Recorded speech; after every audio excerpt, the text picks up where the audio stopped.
There's no more space. We'll be back.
Breakfast Club. I'm your brother John. And this is Qiana. And this program is being brought to you as part of the New Image Project at the Community Development and Training Center, aka See That? See That. And we like to thank y'all for tuning in, helping us to redefine what's cool, because smart is the new gangster. Baby. And if you don't know, now you know. Now you know. Okay, let's hit it. Q, give me something on that Zoom line right there. Okay, let's go. And you got headphones, so I don't, but let's see. You ready? I'm ready.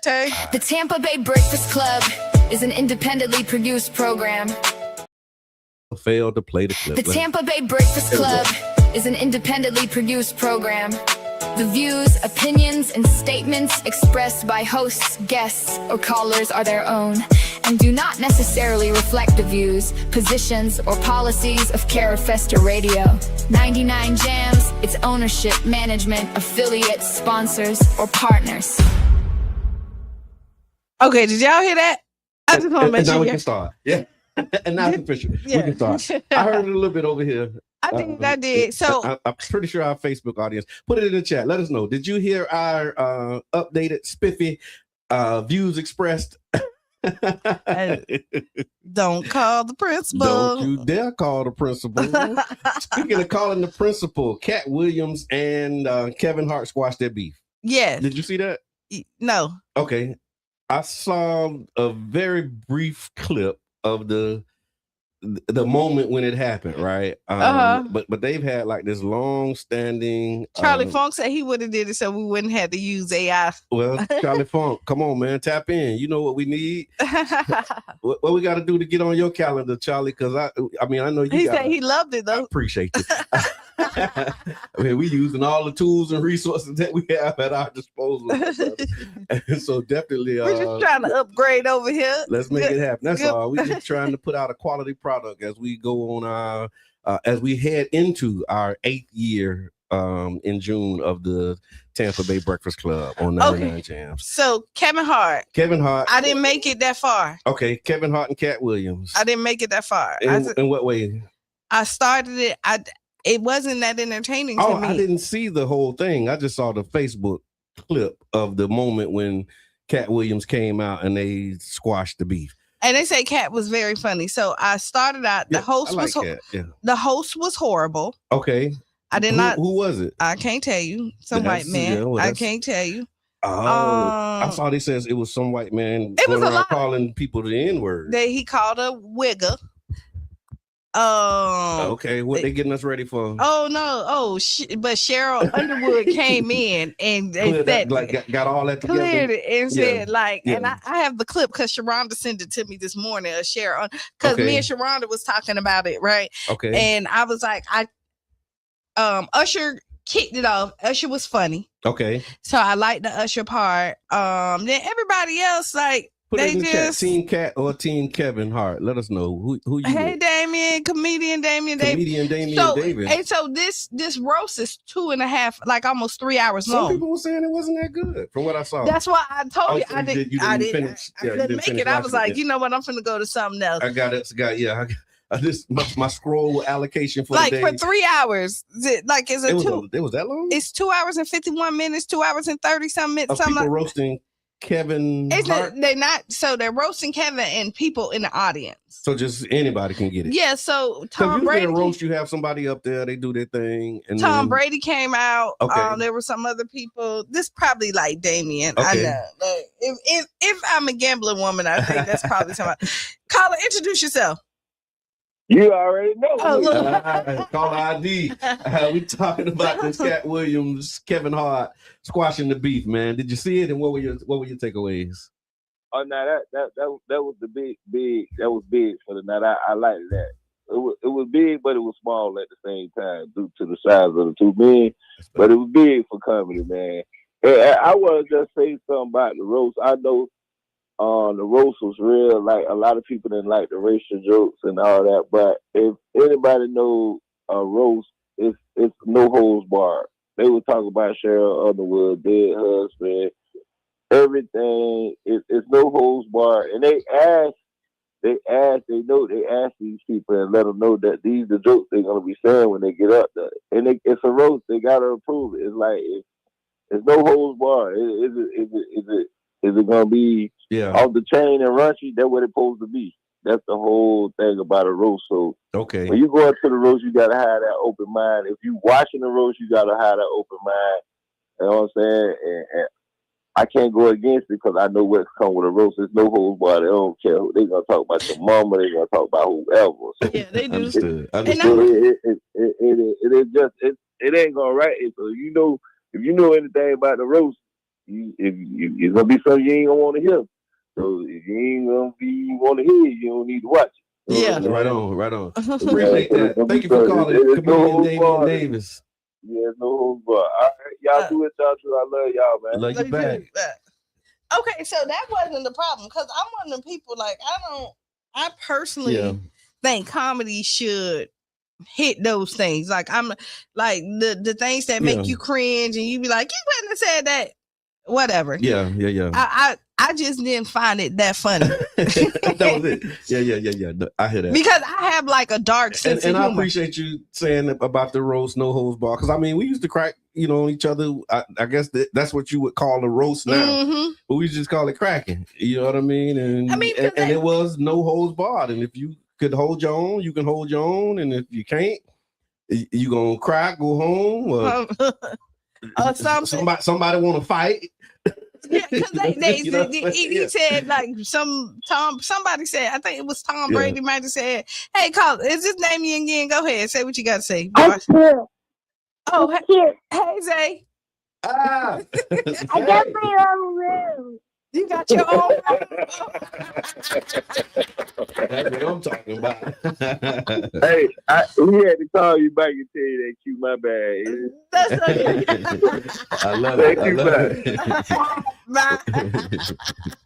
Just in case, what is that? If you don't know, now you know. I got my own room. Look, he talking about hey Q. Y'all talking about that other stuff. But like he was saying, like one of the comedians say, me and you got in common, we love our jobs more than we love our wives. Oh. Right? Because they always right. They do it, and then you talking about unfit dads. Like he said, like, hey, like your dad just didn't show up because of whatever, but you ain't show up because you wanted to do Jumanji. Like, so it was some funny. Like they had some moments, but just overall, it wasn't. Yeah, and they got on Chelsea Handler by being wild.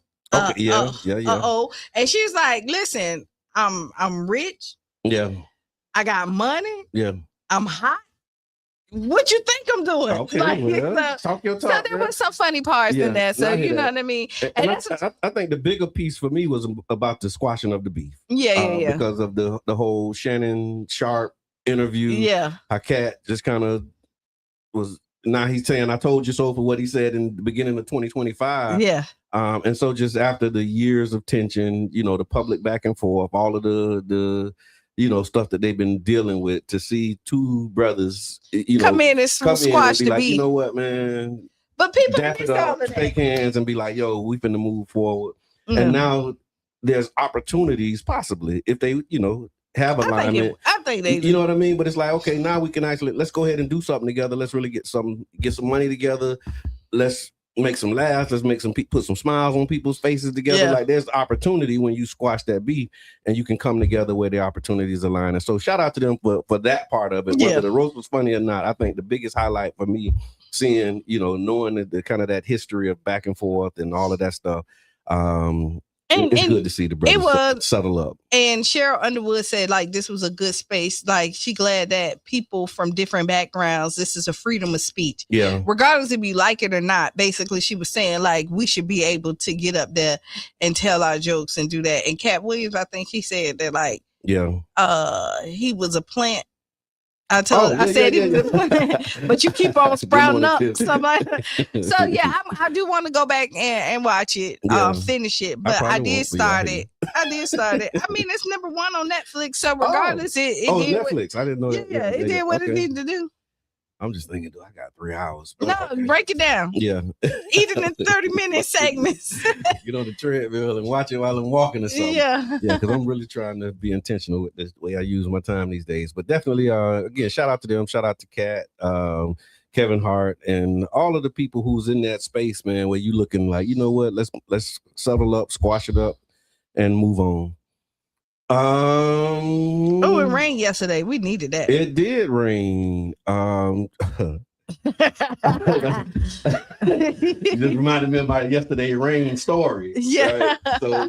So yesterday the Community Voices town hall meeting, right? Mm-hmm. Shout out to all the organizers, community members, residents, neighborhood association leaders, candidates, everybody who came out, thought it not robbery to navigate the rain and show up on a Tuesday night to really talk about community issues. But on my way, I heard my wife say something about the windshield wipers. But I was like, I'm like, all right, I'm gone.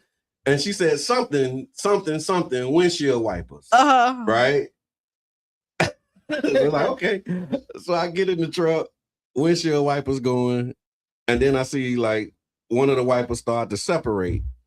And I'm like, oh, maybe this is what she was talking about. Listening skills. But I'm already running late. So you trying to get there. I'm finna push it through. And then that one little piece of wiper that was still hanging on. Said, shoot. I'm gone. I'm out of here. Like, that's it. I'm out of here. And now I got no windshield wipers. It's pouring down rain. Because it started pouring down. Yes. Like it looked like it was wanting to rain all day, but it really I survived. Right. Yeah. But so if y'all was wondering why I was late last night, because I had to turn around, slow drag it in the rain, switch cars, all ain't God good? Did stuff you? Out. Yeah. Did you got another car that you can switch to? Yeah, that is a blessing. That absolutely is a blessing. I was gonna take the truck this morning, and I was like, I still don't have a windshield wiper. Leave the truck where it's at till you get some. Yeah, but it is a blessing to have that option. James, what's good, man? Ain't seen you in a while, brother. Thank you for tapping in, man. And commenting, because there's a lot of people be tapping in and don't even say good morning. That's fine. And if you know anything about how we was raised around here, when you walk in somebody's house, you should speak. Yeah, so come on, y'all. If you hear, tap in. Listen, if you walk in somebody's house, hold on. Sounds like we got a what's on your mind Wednesday moment that just happened here. Okay. So that was it. So yeah. So yesterday it rained, gas plant happened, and what's on your mind? No, so when you walk in, because I've always if you walk in the room, you're responsible. I think you're the one that's responsible to speak, because you're opening the space. Yes. Agreed. That's debatable. That's something that. I don't know. Like you saying it like everybody don't know. No, because everybody don't do that. Okay. Or is it whoever gives the first eye contact? When I walk in the room, I say hello. I do a blanket hello. Because if there's people in there that I don't want to individually speak to. Yeah. If I say hello everyone, this cover everybody, and you can't say I didn't speak to you. Yeah. No, I'm with you. I do the blanket hello, what up though? That was one of the things that I learned when I was a council member is how bad I am at working rooms. I can't work a room. Yeah. Because, you walk in, you the council member, everybody want to see you, everybody want to talk to you, so it's like, you got to be able to have, all right, how you doing, Q? All right, and kind of work the room. I walk in the room, I'm like, hey, everybody, they say the council member here. And when it's time to work the room, me and you over here, we have the whole if it's working and we got something cooking, we can cook it all the way through. Yeah. And then that was one of the things they was like, hey man, you got to work the room. They was kind of hit me at the elbow. Hey, go, you got to get. So I'm like, man, I got that. But I get it. I appreciate it. You know what I mean? But that was one of the things that I learned real quick. It's like, oh, that's right. I can't spend too much time over here in this corner, where I'm comfortable. I got to go over here and kind of get out here and, see people and give people that attention. That's one of the challenges, because I'm really interested in the things that we're talking about. And then, so when you're working the room, it's about knowing when to how long to stay and when to walk away. Right. Yeah, and that's the walk away is hard because you don't want to be rude. And I be like, how about the walk up? So this happened last night. So I'm in a conversation with somebody we've been texting to try and schedule a meeting. Mm-hmm. So we had the meeting last night. Mm-hmm. And I'm like, man, we can't seem to make this happen. Yeah. So now we just gonna do it right now because it's really what we're trying to meet about. It only take 10 minutes. Really. Right. You know what I mean? And then the other maybe 15, 20 is just catching up how you been with everything. All that kind of stuff. And so I'm like, we could just have this conversation now. But as we're having that conversation, somebody else walk up and she like, hey, you remember me? And I'm like, no, I don't. You know what I'm saying? So, but it just was a moment where I was like, do I not finish this conversation and entertain this one? You finish. So it's really hard. I was like, just give me 1 second. But I want to But see, then think about the 1 second, because now the 1 second is the person you don't remember. No. That's what I 1 second the person I don't remember. That's what I'm just saying. So just think about it. Okay. The one person that you really this person who you don't remember probably been reaching out and they ain't got no response because you don't remember. But not in this case. I hear you. And then now you done paused them. I did, and she was like, "Oh, okay, I'm sorry," and then she kind of like. And did y'all ever? We did. Okay, well that's I was intentional about that. Okay, good. Yeah, after we made the rounds, and I was like, okay. Because sometimes you kids. So listen, I've had people. I had people swerve. I ain't gonna tell you what you want to talk about, but no, but I'm gonna tell you. Probably could have kept moving. Listen, I done had people swerve me, and I done swerve people. Did I swerve? Was that a No, swerve? no, not that. But I'm just saying, like, Okay. it's like a start a conversation, but really don't want to have the conversation and be like, give me one more second. I'll be right back. And then I wait and then I look and they somewhere having a whole nother. So I'm like, okay, like I get it. I don't say I'll be back. No, but like if you tell me you're gonna be back, I kind of like expect, like, give me 1 second, and then I'll just kind of, I don't know, because you want to be polite, but then sometimes it's you know. No, I hear that, and I tell you this was the one of the things that I came to appreciate. I had JC. Shout out to JC3, who was my legislative aide at the time, and he's graduating. So congratulations, he actually graduating law school. From Stetson. Yeah, JC3. Shout out to the parents, Karen and JC2. For the great work that y'all did in raising this upstanding young man. But one of the benefits when I was a legislative aide is when we would be in places, he would, kind of break that up for me. Yeah, you know like, what I mean? Oh, come on. Like he would move me. You need a good buffer. You need a good buffer. So that when people like start to lock in, he's like, okay, it's time to go. Yeah, council member, and so. But me by myself, like we locked in. All right, y'all hold on 1 second. You need buffers. I remember I used to go to them dinners, because you get all this. So and I go in them rooms and it's like a whole bunch of people in them rooms, and I'm like over here just in my little pocket. You know what? Even outside of working, like when you go to the store, like you bump into people. I have this, my mama sit and talk to people, and I be like, all right, we finna leave you.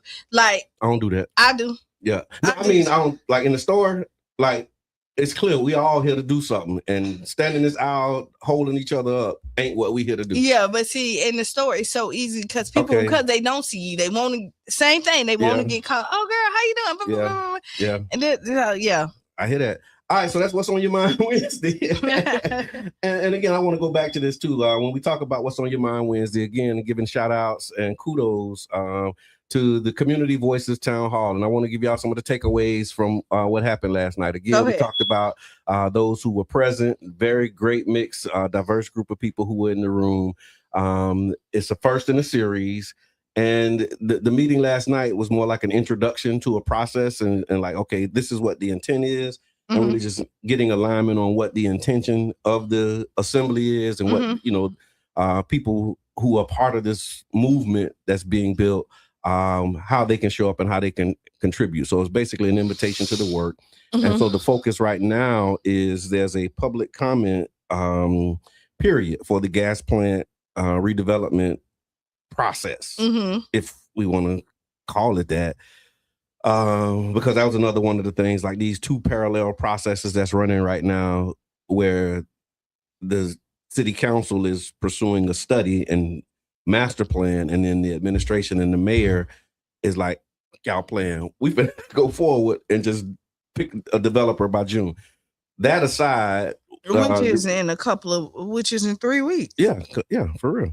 And so, but that aside, the community input is still happening. And so there's a survey link. And if Mr. Edmond, if you tuned in, if you could put that link in the chat, if you got it, if you could put the link in the chat. But we're asking people to take this survey, complete the survey, and help us to identify what the priorities are, and then continuing to organize around public comment before May 30th. And then there's also another community session that will be scheduled following this. There was a follow-up meeting that will be held virtual on Wednesday, May 20th. And so we're asking for community feedback. Community comments will be being organized, and the recommendations are being prepared by the organizing team. So, why don't people come to community meetings? I think so. I'm going to say part of it is advertisement. Okay. Another is it has to, for you to take out time to come to a community meeting, it has to be something that piques your interest.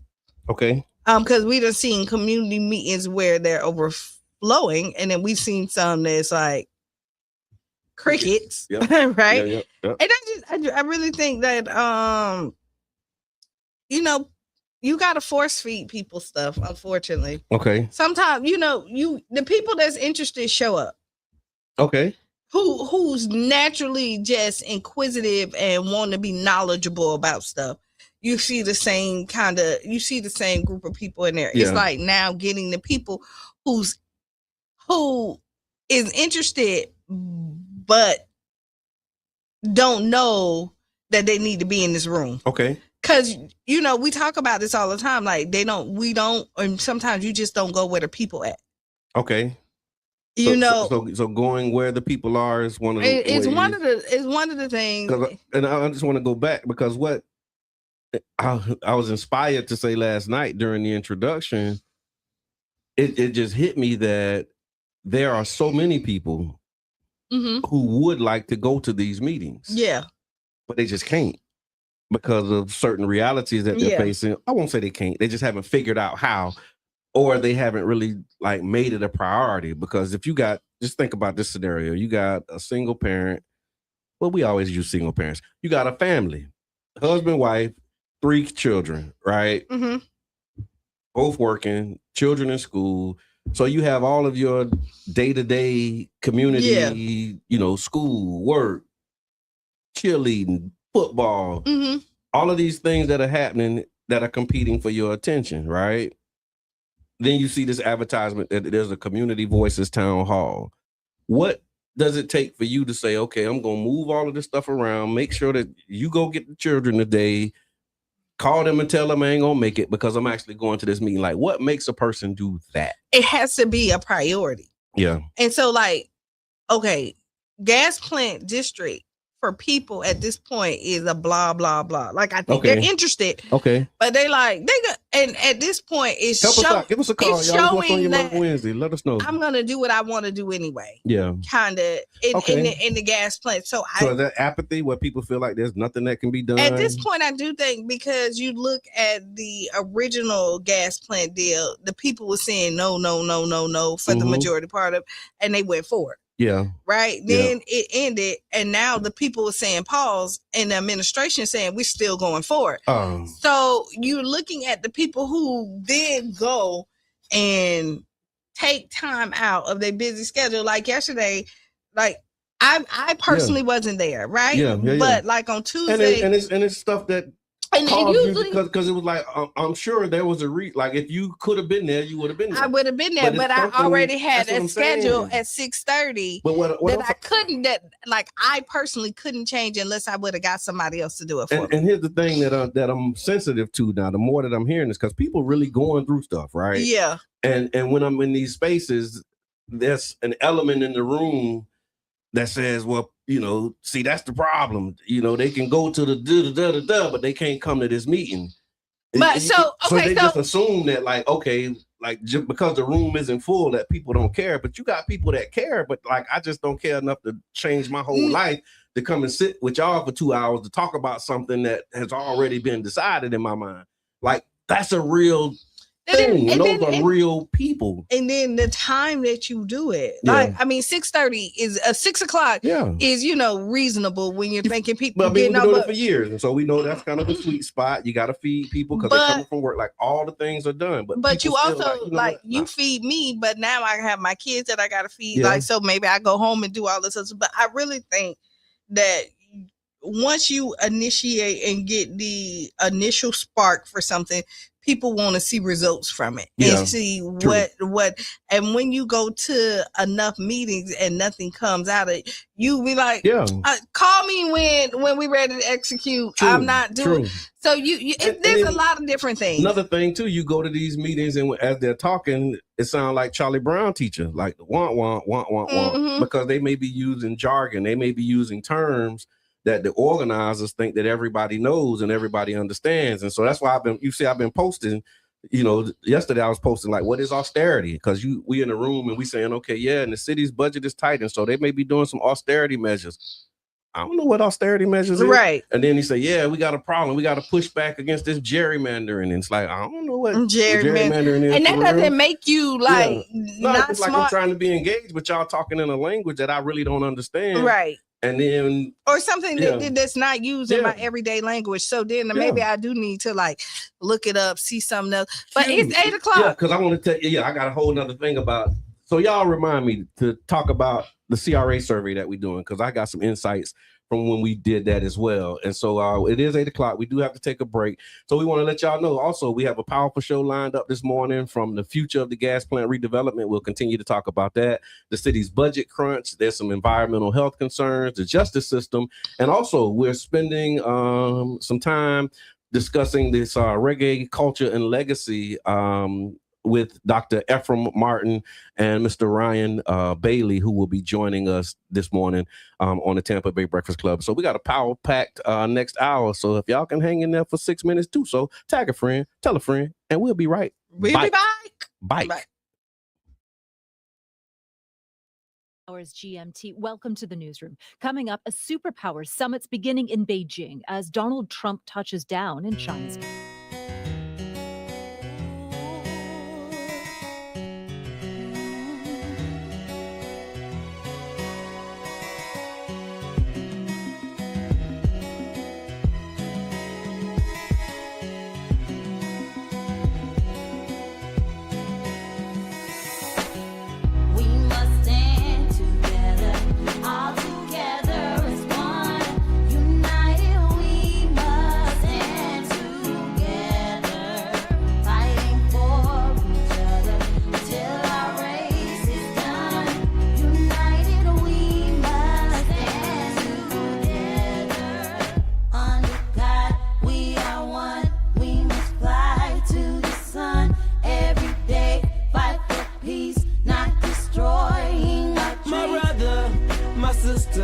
I got love for you, no lie.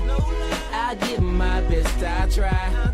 Someday we'll touch the sky. You're an angel, little baby. Wipe all your tears away. I know it's been crazy, but keep your head up high. Foot chase through the projects, dodging foreign objects. Street knowledge, I should've went to college. Odds stacked against me, surviving off instinct. 3 blocks from the precinct. Lil' homie caught a case, others lost family members. Product of his environment, projects produce violence in the middle of the streets, cause that's how we eat. Just a rap about the trap don't mean I ain't about peace. We must stand together, all together as one. United we must stand together, fighting for each other till our race is done. United we must stand together, under God we are one. We must fly to the sun every day, fight for peace, not destroying our dreams. Peace in the streets, love to my brothers, love to my sisters. We all need each other. Children need their mothers and they need their dads. Taking a life that don't make you bad. The fact that you do that is so sad. Pocket watching, plotting on another man's cash. Pick up a book instead of picking up a gun. Increase your knowledge and that'll increase your funds. If everyone succeeds, then crime would decrease and people would live instead of resting in peace. Unity, that's what.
long. Now, just like that, guess what? We're back. We're back. We're back. We're back. We're We're back. We're back. back. We're back. We're back. Yeah. Welcome back to the Tampa Bay Breakfast Club. I'm your brother John. And this is Qiana. This program is being brought to you as part of the New Image Project of the Community Development and Training Center, aka See That. See that. And we like to thank y'all for tuning in, helping us to redefine what's cool, because smart is The new gangsta. baby. And if you don't know, and now you know. Now you know. Now you know. Now you know. And we also want you to know that The Tampa Bay Breakfast Club is an independently produced program. The views, opinions, and statements expressed by hosts, guests, or callers are their own and do not necessarily reflect the views, positions, or policies of Cara Festa Radio, 99 Jams, its ownership, management, affiliates, sponsors, or partners. Boom. boom. You heard the boom. You heard the boom. It's on. And we also want to let y'all know again. So thank y'all for tapping in, tuning in. So this morning, y'all, we're talking music, culture, legacy, and international impact. We want to welcome Dr. Ephraim Martin as well as Brother Ryan Bailey. They're the founders and co-founder of the International Reggae and World Music Awards, better known around the globe as the WUJM Awards, and they're now celebrating their 43rd year. So from honoring reggae legends to bringing nations together through music and culture, Dr. Martin and his team has helped to elevate Caribbean and world music on a global stage for more than 4 decades, and we want to welcome them to the Tampa Bay Breakfast Club this morning. How y'all doing this morning, brothers? Hey, doing wonderful indeed, and I'm very pleased to be on your program today as we prepare for our 43rd celebration of our International Reggae and World Music Awards, where we're bringing nations together through music and culture and honoring the best each year in the reggae and world music industry. And as you may have known, it's now the talk of the town right here in South Florida. The event will be taking place at the Lauderhill Performing Arts Center, and that's right here in South Florida, El Park. We are going to be featuring the best of reggae and world music entertainment this weekend. That's amazing, and we definitely appreciate you and the work that you're doing. And so with the IRAWMA, it's become definitely a world premiere international platform that honors reggae world music, the producers, promoters, and the contributors since 1982, right? Wow. You got it right. Okay. And so when there was no form of recognition for our music industry. And for people who may be hearing about it for the first time, what exactly is the awards and how can people tap in? First, you can go to irama.com. That's IRAWMA.com. So as we listen, please tune into IRAWMA.com for all the information. But I should let you know that this weekend is a special weekend. It's Sunday. This is a Super Sunday for the music industry, as we'll be honoring the best. You have Vibes Cartel, who is nominated in 9 categories with 11 nods, meaning that he's up against himself in 2 of the categories. Okay. And of course, we have a massive entertainer, the brother called us Burning Spear, the father of the music, the father of our culture, reggae culture. Burning Spear will be on site to be honored for his contribution to the industry over 57 years. And he will be there. Other like a Gramps Morgan, we're also talking about Movado. Some of you may have heard about Movado. Movado is one of the top dancehall entertainers in the industry. He will be there, and among others. If I may, I had the opportunity to be listening to your program prior to this, and the topic on which you were speaking, it spoke to community and community involvement. I would like to share with you that IRAMA came about through the whole idea of community involvement. So it is really a labor of love that Mr. Martin started some 43 years ago. At the inception, he was thrusted into this position by the likes of Bob Marley, Rita Marley, and Peter Tosh. At that time, they saw a need for reggae music and message music to be honored, and for that honor to be coming from the community from which the music came. So, for those who have never heard of it, this is an award event that seeks to honor, that seeks to push forward, that seeks to share the message and of love through music. So IRAMA honors the creators, it honors the producers, and it honors the participants in that. It is an event from which the winners are chosen by votes from the audience in most categories, and except for the area where there's special honorees. So it is that kind of event. And for those who are lover of our music, this is really the extravaganza, and a place for you to be is to be at the Lauderhill Performing Arts Center on Sunday, so you can see your heroes, you can be involved in the music, and you can see the participants. And if I may add, last year we had scores of people journey from Tampa all the way to South Florida to be a part of it. And already there are people from the Tampa area and all throughout Florida who are securing their tickets now to be a part of this historic moment that's coming up this weekend. Some of them will be walking the red carpet, mixing and mingling with celebrities. But I can tell you, regardless of the ticket you get, be it standard, VIP, or VVIP, you're going to be treated to a wonderful celebration that you will long be remembered in your lifetime. That's amazing, and definitely thank you all for the contribution that you made and the legacy. What would you say has contributed to the consistency? Because I mean, 43 years of doing anything can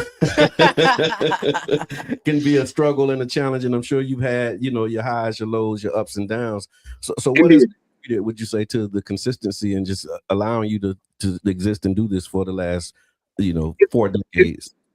It's a combination of things. Keep in mind that what we do, reggae, is not just about the awards. It's a movement for the people.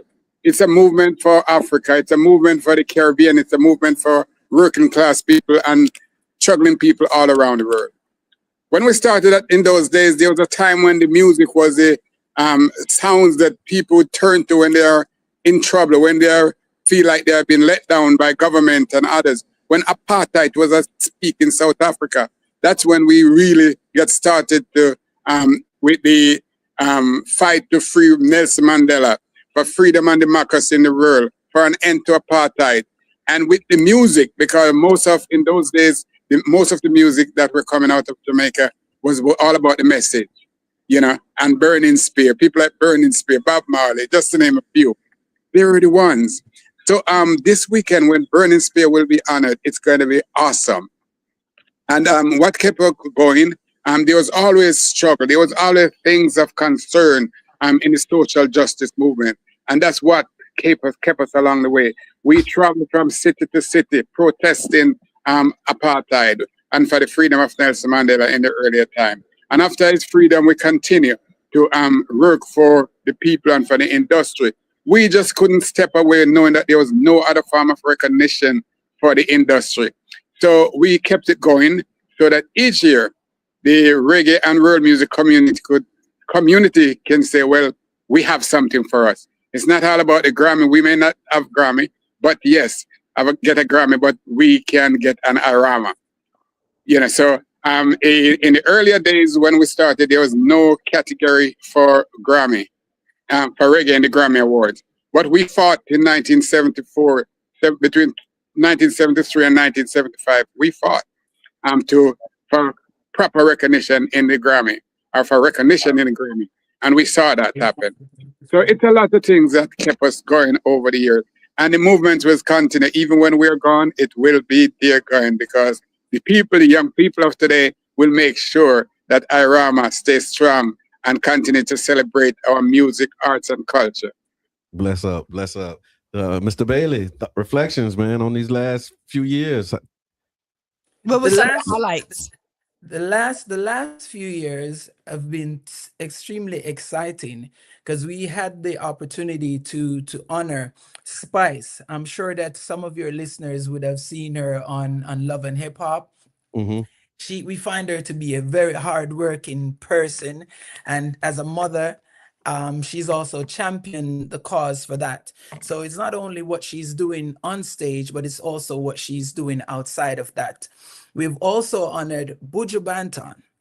I'm sure that you're all aware of him. We have also honored Sean Paul. Is that Buju Banton? Who do we have on here? No, we had Beanie Man. Yes, he has been on our stage as well, and so too has been Sean Paul.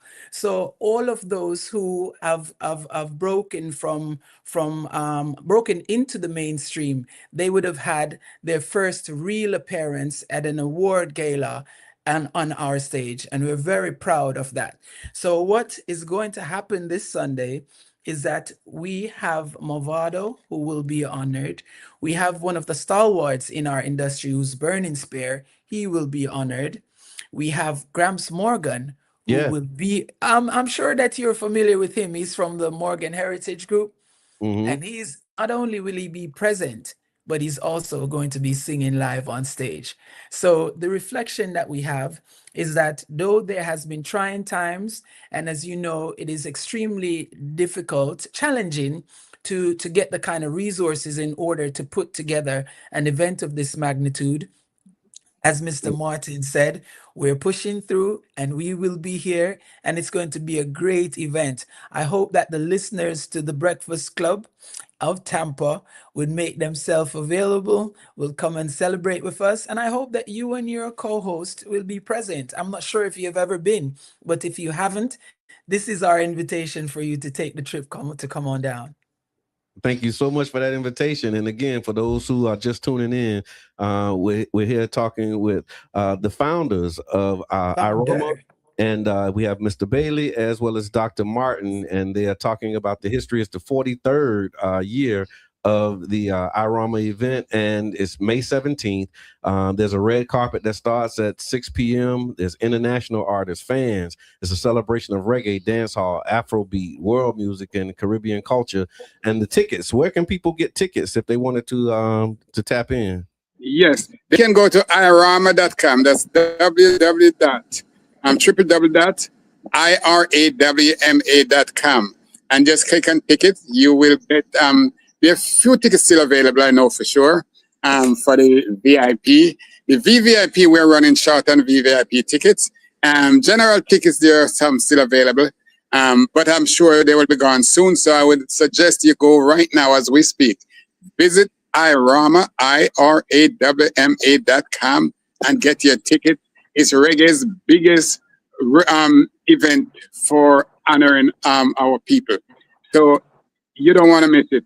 There, you're going to have scores of performers who will be taking the stage and will be live there. On the red carpet, it's going to be celebrities marching on the red carpet starting from 6 p.m. You just cannot afford to miss it. Secure a seat now by going to irama.com. Sunday's a nice time. If you missed treating your mothers last week on Mother's Day, treat your mother right now to a ticket to the Irama, the International Reggae and World Music Awards, right here in Lauderdale, South Florida. Awesome. And if there was a final thought that you wanted to leave the people with this morning, what would your final message or final word to the community be this morning? I would say we want to thank the people, all your listeners, because there's since the last few years that we've been back in Florida, there are several people, scores of them, who journeyed to the awards, and we want to say a very special thanks to them. We want to say a very special thanks to our sponsors and all those people who have helped to make it possible. And we look forward in meeting you and seeing you on the red carpet and elsewhere this Sunday. We want to meet all your people coming in from Tampa to greet them on the red carpet. Have a nice time, celebrate, and from there on to the after party. When you get there, you'll know more about the after party.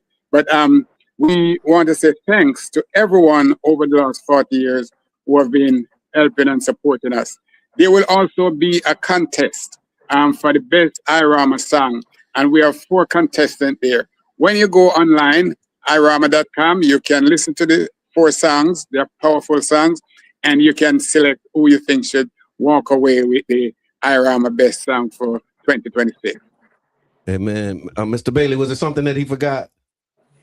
No, I think that we have shared every single thing that we can. The only thing that is outstanding is to welcome you and your co-host and your listeners to experience IRAMA live on stage. Amen. Well, thank you again so much for making time for us this morning and with clearing for a successful event. And again, we appreciate your contributions to the culture. Thank you so much. Thank you. All right. Okay. Listen, that's great stuff. Oh my God, the think. greatest, right? It's hard to do 1, 2, 3 years. 43 years of anything is amazing. Right? And that speaks values onto the organizers and the event itself, because people get bored after the second. Oh, yeah. And if you run into any little bit of difficulty, that's a wrap on that. Like, we ain't doing no more. So it's down in South Florida. It's about like 2 hours away from us. Especially awards. I remember we did I participated in the Bay Area Awards here. With Marcy. Yeah, and it was like amazing, but just the stuff that came with that. So it was eye-opening for me. And so again, 43 years, the movement, the activity, again, they advocated to have reggae recognized in the Grammys. So yeah, these are some powerhouse people that are doing this amazing work, and so thank you all for your contribution. Right here in your backyard. Believe that. Yeah. Believe that, Joe. All right, I'm trying to find what we got next. Did you see the thing about Julio Fulio? About the Julio Fulio, the young man who was actually sentenced. And so there was a young man who was involved allegedly. I mean, I guess he's found guilty now, but we still say allegedly. But he was found guilty in the murder of Julio Fulio, who is a hip hop artist from Florida. And during the sentencing phase related to this, a prison official reportedly, I saw the clip too, he was arguing against the death penalty for this young man.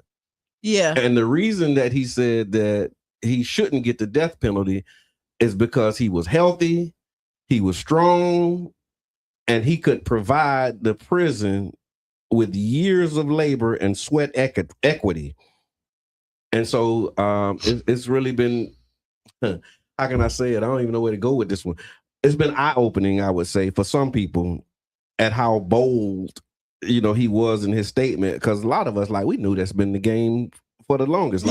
That's the whole 13th Amendment. Like the 13th Amendment says slavery is illegal except as punishment for crime, right? You're hearing about the 14th and the 25th Amendment right now. Yeah. But the 13th Amendment is basically what created the prison industrial complex. Yeah. And so, he was just really speaking from the gut, saying, that, we can bring in some sweat equity.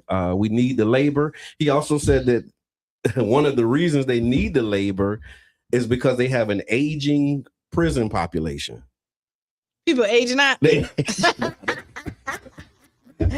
ain't funny. They aging out. And so you need it. So, okay. So does that mean the YNs ain't going to the prison? Because they saying our prison population getting old, and so please, don't give him the death penalty. We need these people to come in and do this work. What kind of mess we doing with right now? So, okay, listen. So I think hopefully if people are aging out, that means people are getting smarter. You would think. Yeah. Or, I mean... they're getting smarter, or they're not learning at all, because now you old and going to jail. But now. I mean, they could.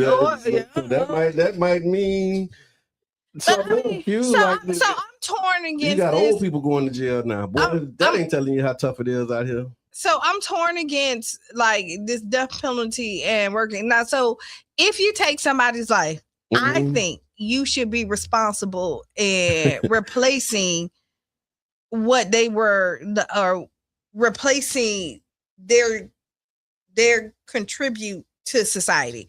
So if you kill a father, I think you should be responsible to take care of that income of that father that came in, and you should be working and paying in the place of. They call that restitution. That's what I think. Okay. But I think it needs to go into the family and not the system. Okay, yeah, because that's how it happened. Right. Yeah. Like, so you're using it, you're doing free labor for the prison system to keep it up. That's not beneficial to society itself. Okay. And some of the reactions that came in is because people were saying it sounds less like rehabilitation and more about the economic usefulness of these people, because the whole idea of the departments are supposed to be departments of corrections, right? But they don't correct. So we've been quotes. talking about this for the last couple of weeks, right? Sure. And we always talk about prison. Typically, unless you get around the right group of people or your mindset is set, they create bigger monsters. Yeah. There's a lot of stuff that happens behind those prison doors that prisoners will never talk about. John Bailey done came in here and said it. There's things that happen that, you just can't speak about. Right. And there's things in there that made to break you, to put somebody in a room that you only have a window to get lunch from, and you can't talk to nobody.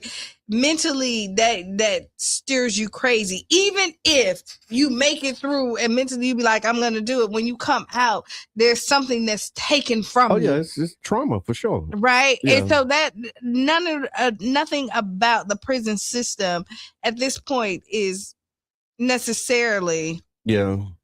I think this is a pretty straightforward question. So should the prison prison work programs be about rehabilitation, or is the system becoming dependent on inmate labor?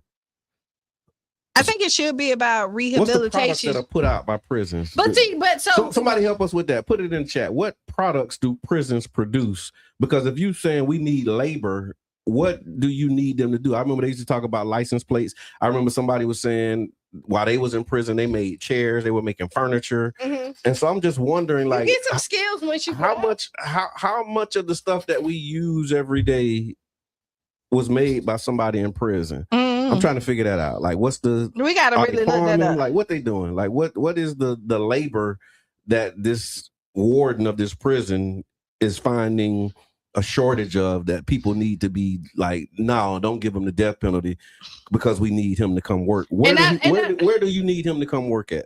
Where, he need to do, I don't know. Yeah. So yeah, but that's what's happening. So how do you feel about it? I mean, the whole thing is just crazy, but it's not as surprising anymore, because we're in a space now where all of the doubt is being removed. So if you ask this person, do you want to work like a workhorse for the rest of your life, or do you want a needle in your vein to end it today? Tell me your answer. So that's where we at. Let them choose. Let the convict decide. Yeah. And then they're going to do the opposite, because that's how the system works. So choose wisely.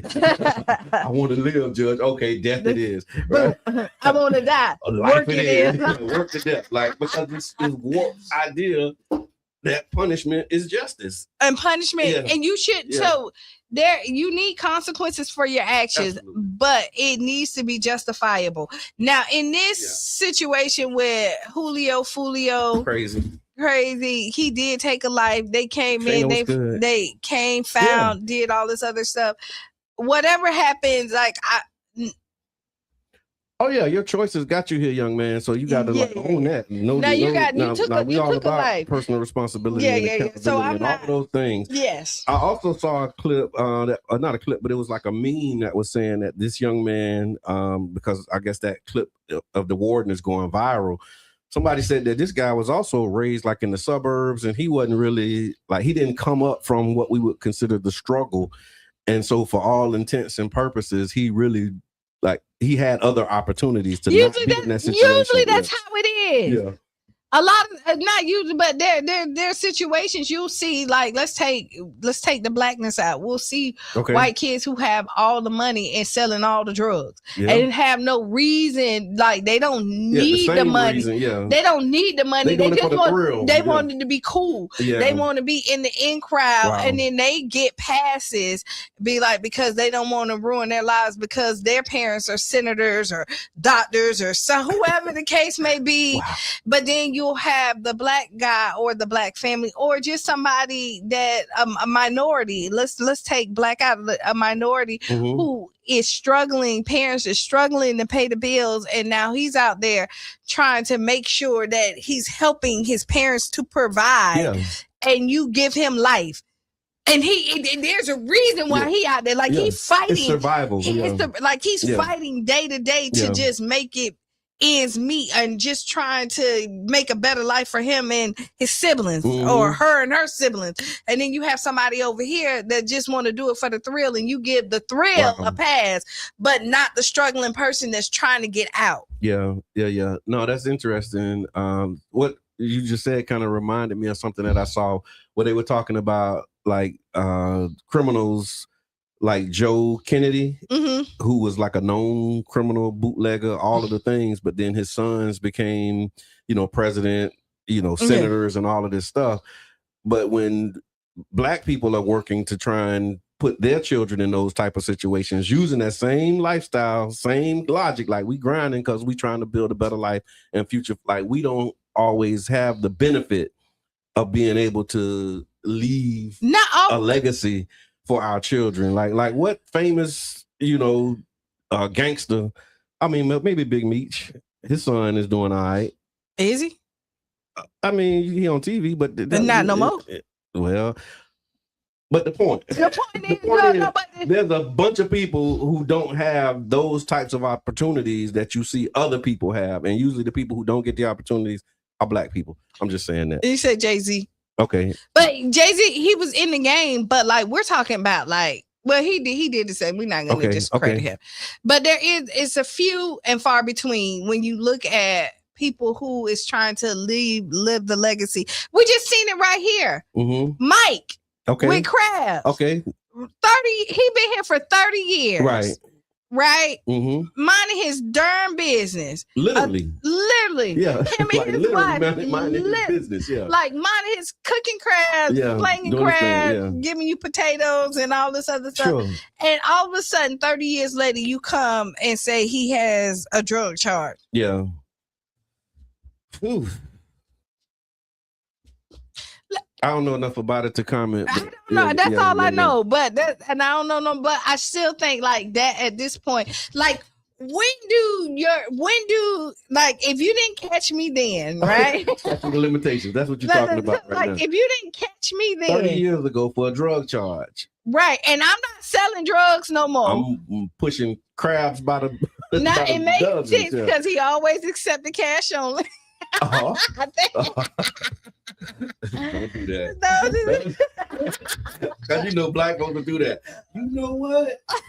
Now that I think about it, we should have known. No, we shouldn't know. And he did a good job. Or you got that one that did know. I knew it was something. It don't matter. Yeah. It don't matter. But so like so now we're talking about that. If you get away and you start a new life and you're no longer doing crime and so like you done paid your taxes and did all this other stuff, when is like you done paid back your debt to society? That's when we started having a conversation about how we define society. Yeah. Because you have some crimes that they consider victimless, right? Where they say there is no victim in this crime, and so they would give you a little more grace on that. Like you said, if there's a clear impact of harm to some other individual, now that's a victim that you're considering. But if like you selling drugs to feed your family, of course the drugs and what they're doing to society, what they're doing to community, like there's victims, but you can't really in a lot of cases identify like who's the person that can come and say what you did directly impacted and hurt my life. Like you don't find that a lot in some of these cases. Because people just like, that's just the way that it is for them. But yeah, after 30 years. Kudos to you because you did a good job for 30 years. Because 30 years on the run. He wasn't running on the light. If it was in New York, he ran from New York. Because how long he been down there? That's what I'm saying. Like he been around St. Pete. But like, listen, to come from New York and settle down here. Yeah. And live a life and do everything you want to do for 30 years. Look, wait, they bringing up his past, right? That's how they do you, Charlie. You know, that's exactly how they do you. So yeah, but also saw that there was a article. There was a recent report about the EPA, the Environmental Protection Agency, and said they knew that the risk and they didn't say anything. Again, no surprise here. But they don't know nothing. But go ahead. The report claims that the EPA identified elevated cancer risk that have been connected to certain pesticides, but they failed to properly warn the public. The questions have been raised now about transparency, public trust, environmental justice, and corporate influence. Of course, communities that are often exposed to these types of things are working class neighborhoods, agricultural workers, poor housing conditions as well contribute to this. And so in the article, they were basically saying that they knew that these pesticides would cause cancer, but they allowed them to be produced and distributed anyway. Greed. Okay. It's greed over humanity. Yeah. You see it all as like, I mean, you saw it here when they started spraying, talking about mosquitoes, and then all our plants died and no more fruits and all that other stuff. They knew that stuff was going to happen. And just think, if we killed our fruits, imagine what it kind of did to us. Yeah. Right? Yeah. Like, you wonder why that little thing you got in your side. Right, or something like that. Like, I heard somebody say it ain't that these diseases run in our family, it's these recipes that run in our family. It is the recipes that runs in our family that's doing a lot. Wow. But yeah, they're saying that they knew about it. They didn't warn the public. They knew that, and so of course, you know, now the lawsuits are beginning. They're looking to sue the Environmental Protection Agency around these pesticides. And just think about it, the Environment Protection Agency. So you're supposed to protect the environment, and you like, forget it. Like, we're gonna let that go. So that's the that's the common sense version of that. When you read that, when you see Environmental Protection Agency, I think we make assumptions when you see that, right? Because you think, okay, environmental protection, that means that they're protecting the environment.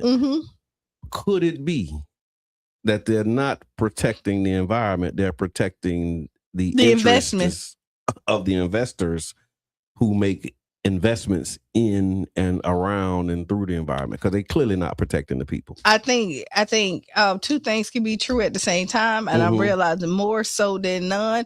There's probably some people who is there to really do their job, and there's other people who's getting paid off. You see it like Miko done came in here and talked about it. Like, she has been attacked and for doing her job, and then whistleblowing down there at the hospital, right? And so you have some people, and then there's some people whose self-interest is like, I got to pay my bills, I got kids that's out here, and then even though they know it's wrong, it's self, you know, is survive or sink. Yeah, you know what you just said.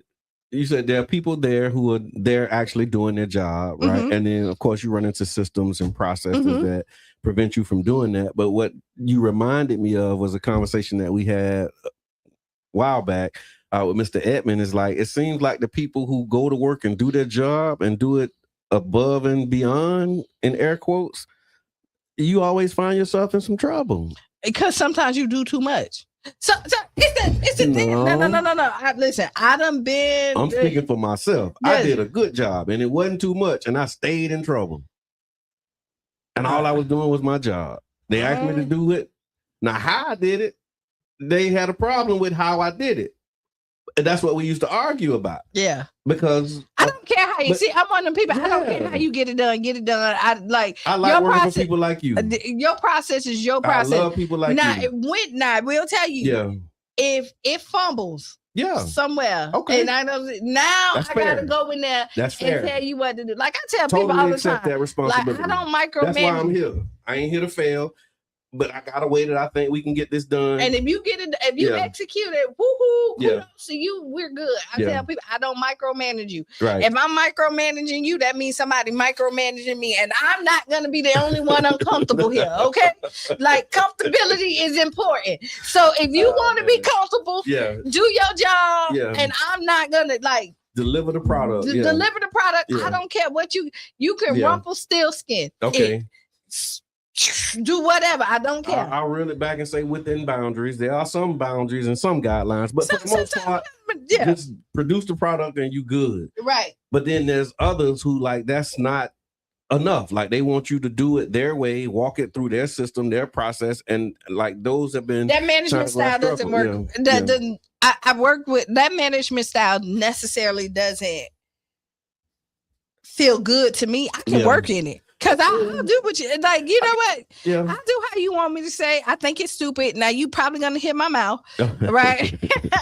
For a little while. Depending on who you is, you know. They like, man, they ain't putting up with nothing that they don't want to put up with. Right. And Shana said it happens a lot in corporate America. My issue, I don't conform and want to be friends and discuss my personal life, and they hate it. Yeah. Yeah, because people do when you don't. People don't like when you don't open up to them. When you not coming here to be friends. Yeah. It's some people that just not like an open book. Like, no, we're not doing that. There's clear boundaries here. I'm trying to remember. Dang, I wish Mr. Edmund, I wish you was here. God, dog. Because I remember we were in a team meeting with one of these jobs we had, and somebody said, we're all family here. And that caused like a whole debate. Everybody don't listen. Everybody's not looking for a family atmosphere, right? Everybody's like, what your idea of a job, like, because when you say family, that means that you get mad at your family, but typically you can't leave your family. Like you can't pick your family, right? Like so you stuck with your coworkers. Yes, you can. Okay, and so like okay, you know, so when you say family, like we're family, like but and some of the most brutal knockdown, drag out, you know, things happen amongst family, and you let your guard down in family. Would you want to be in a culture of work that is like a family environment? Depending on the work. So like this work right here, we're family. Yeah. And I'm okay with that. So we can go, like, we're not going nowhere. We locked and loaded. If we go to blows, it's going to be all right. We're going to be all right. There's other places where I go where, no, this is a job for me. I want to execute. And no, I don't want to depend on you to have my back, because the day that you disappoint me, now I'm stuck. I can't call you later on. Like, I can get to you. Yeah. If that makes sense. Right? Like, come on now. Like, my brother. Yeah. But like out in other workforces, no, you're not my family, because when the rubber hit the road, are you really going to have my back? And family typically has your back. Put it in the chat. Y'all let us know. Strictly work, or is it family? Is it strictly like a work relationship, or and you're right, Mama Blue. Strictly work, strictly business, or is this a family vibe that you're looking for when you go into your corporate environment and your space? Let us know. Put it in the chat. Ask Qiana, we have one. Would you rather? I'm just kind of tossing that up real quick. But yeah, so I thought that was interesting how they said the EPA knew these things and didn't say anything about it. But I don't know. Just work. Thank you very much for that. I'm thinking it's what's on your mind Wednesday, right? Oh, yeah, it is. I'm so less and less surprised by the stuff that I'm seeing. I'm beginning to really have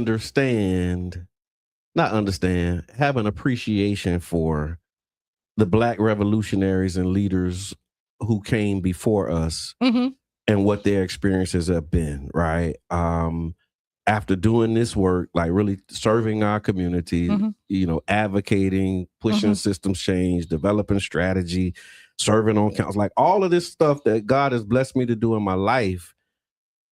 When I look at I just look at the state of where we are right now, and I see a lot of the outrage that we have. And don't get me wrong, outrage is appropriate when the things that people are doing is outrageous. Right. And so there's a lot of outrageous things that are happening that justifies people being outraged.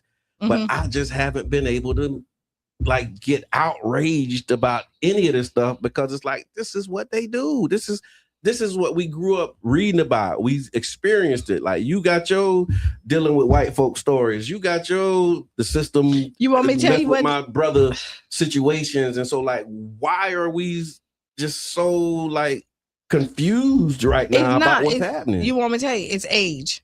Okay. It's wisdom. Okay. So you'll see.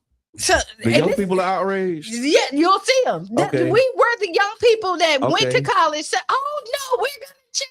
And you need that enthusiasm to come out there. I went to the Nation. I didn't go to college. Right, but that was like college, you know, though, but when you go to whatever you become a part of, right, you but have your ideas. So, right there, and now it's fresh. You have not been bruised by the world. True. Right, so you're just in the boxing. You see it in boxers when you fresh. You boo boo boo boo boo. As you get older, you get slower, right? And you're like, like I'm retired from this. I done went. Like a job. I did my years. Now it's time for me to sit back and watch y'all do what y'all need to do. And that's just how life is. So I swear you just called me out, Q, because I'm like that. You like. I'm telling you. And some people don't want to ever stop. Yeah. And there's other people that I'm really thinking about like, man, you know what? Yeah. But there's some people that you be like, you need to retire. It's like military. It's like military service, right? Yeah. And you have careers and all of that stuff. And I never imagined being in a place where I was like, where I started to think about like, you know what, man, I'm finna just like take this turn, do this thing, and focus on what I can focus on. You put 20 years into anything. Yeah. You started football. Tom Brady. He never wanted to stop. Yeah, you got to know when to step up and when to step back. Know when to hold them and know when to fold them. Yeah, and I'm really thinking like stepping up and back into a different space and operating differently. But like this day-to-day stuff that you know what I mean? It's like I'm really looking more at like locking into like this community strategist space and systems change advocacy. Like those are the kind of spaces where it's like, okay, yeah, I think this is the space I want to be in, and not like running around trying to organize, quote unquote, our people. And you're where you're supposed to be at in life. To God be the glory. And let me tell you why. If you look at it, when people finally figure out their groove, it's typically in this age right now. I guess so. You're right. Yeah, because I just turned 50.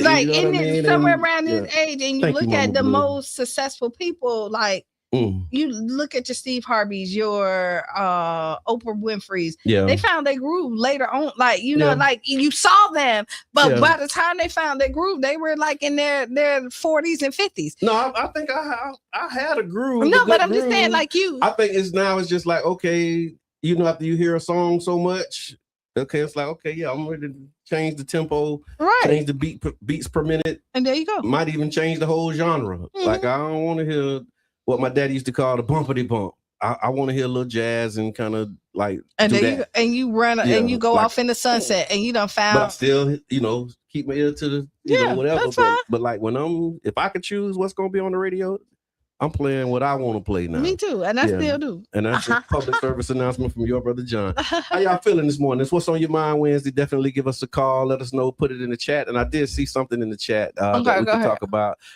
because it's outrageous, bro. We used to it. It's the wisdom of us, and the new generation don't have a clue.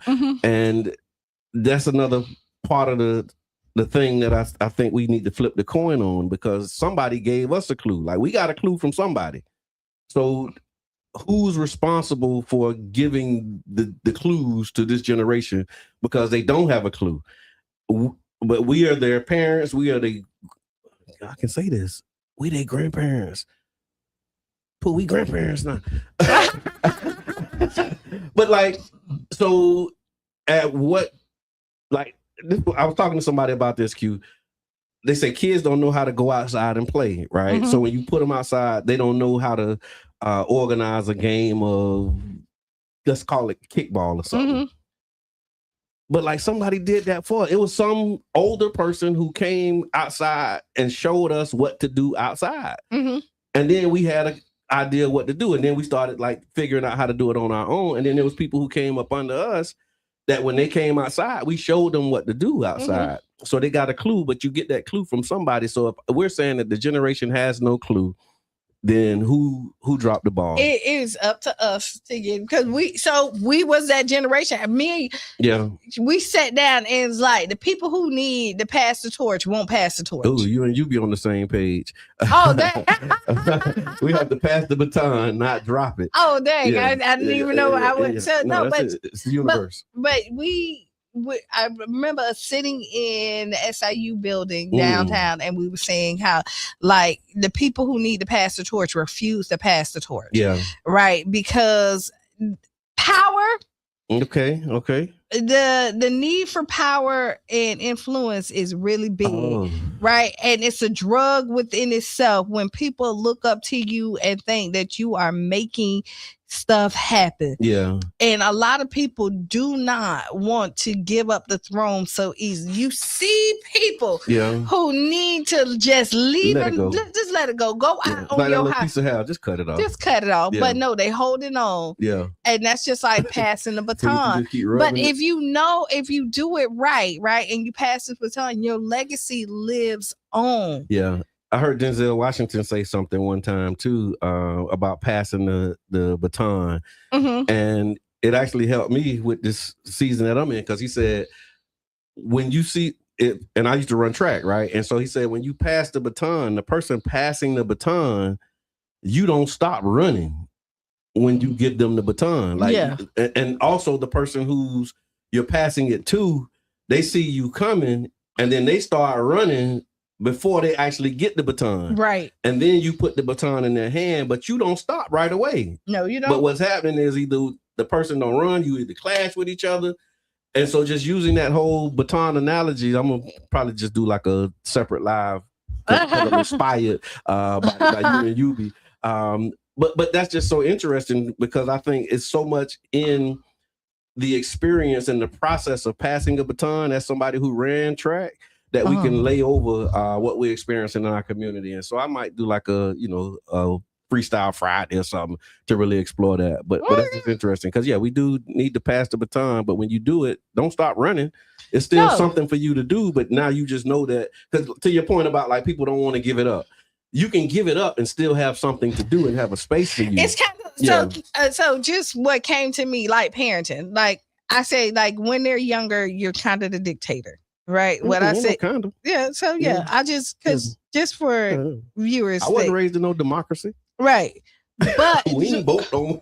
But you kind of you set the boundaries, and as your children get older, you will see that parent-child relationship change. And like I said, like at this point, you become a mentor and a friend, and so you don't ever leave the space.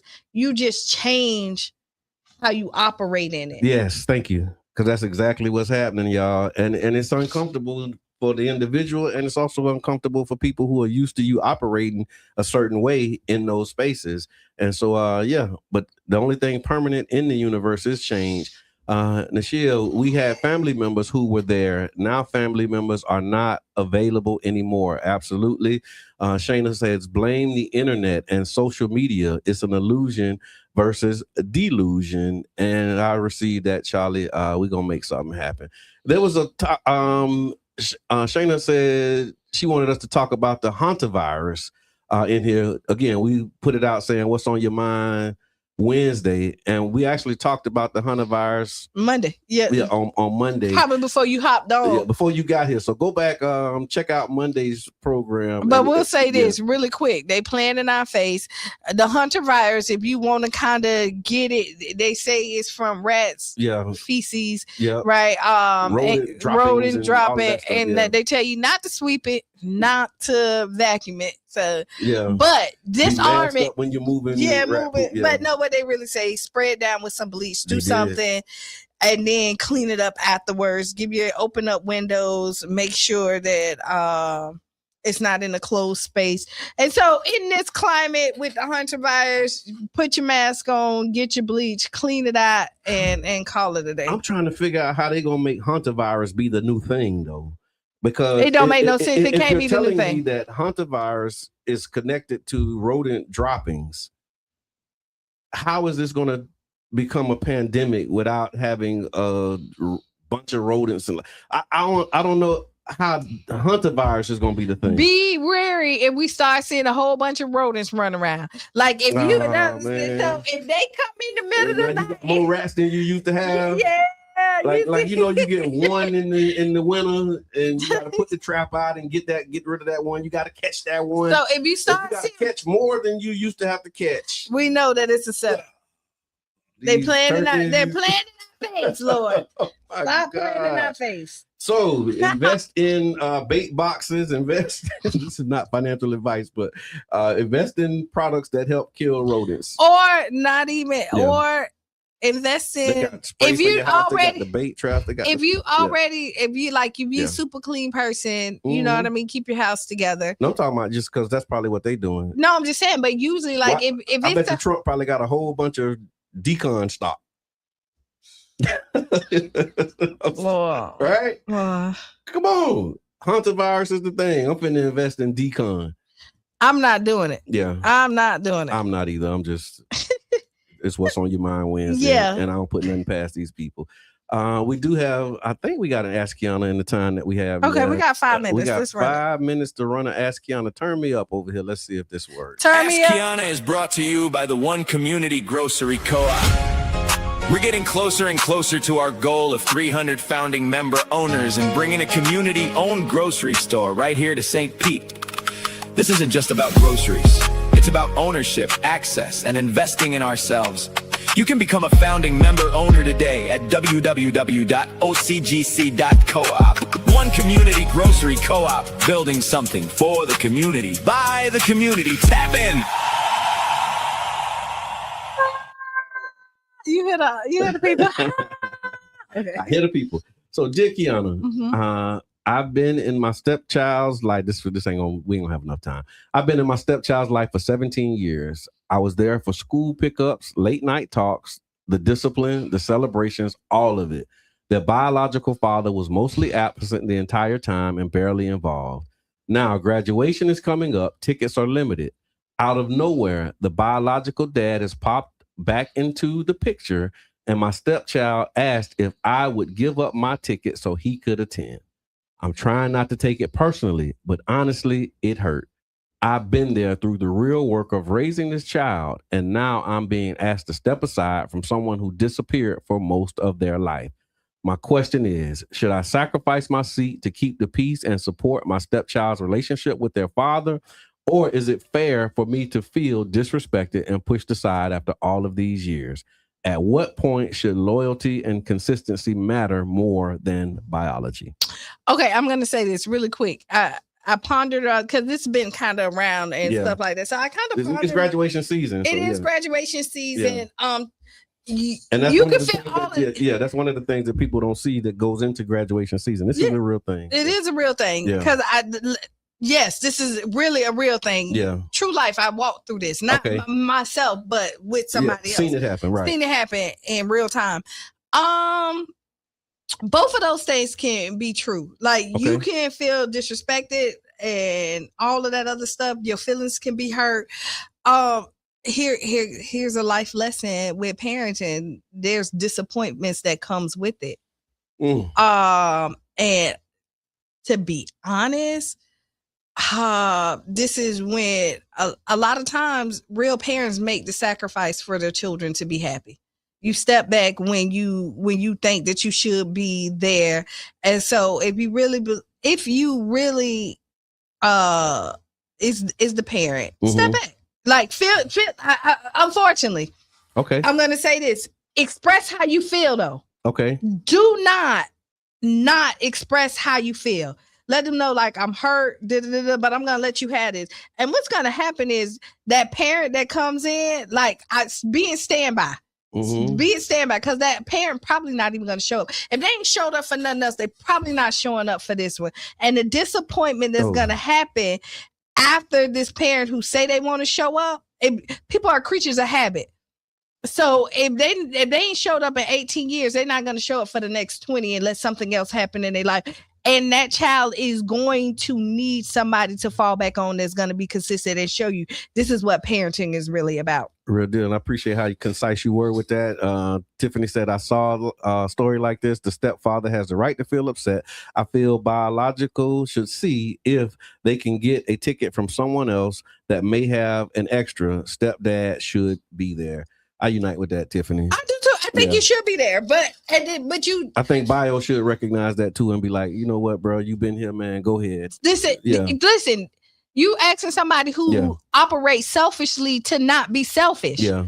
Like, just think, if I let you take care of my child for the last 17 years and they really did, I'm a selfish individual. Yeah. So you think I'm really going to sit there and say, I'm going to stop being selfish today? Wow. I got other thoughts, but we don't have time. So thank y'all for tuning in. It is 9 o'clock. 9 o'clock, it goes fast. Thank you for the Ask Qiana again. And I'll make sure that I get that information to you on how you can become a member owner of the One Community Grocery Co-op. Buy your tickets for the listening room. Yes. And also Irama, make sure that y'all, if you want to travel and put that on your plans for this weekend, make sure that you do that. And it's been amazing. I'll see y'all on Freestyle Friday. Stay tuned for Sister Hughes. Make you lose your shoes and shout all around the house. This has been the Tampa Bay Breakfast Club. I'm your brother John. And this is Qiana. And we out. Beep, beep.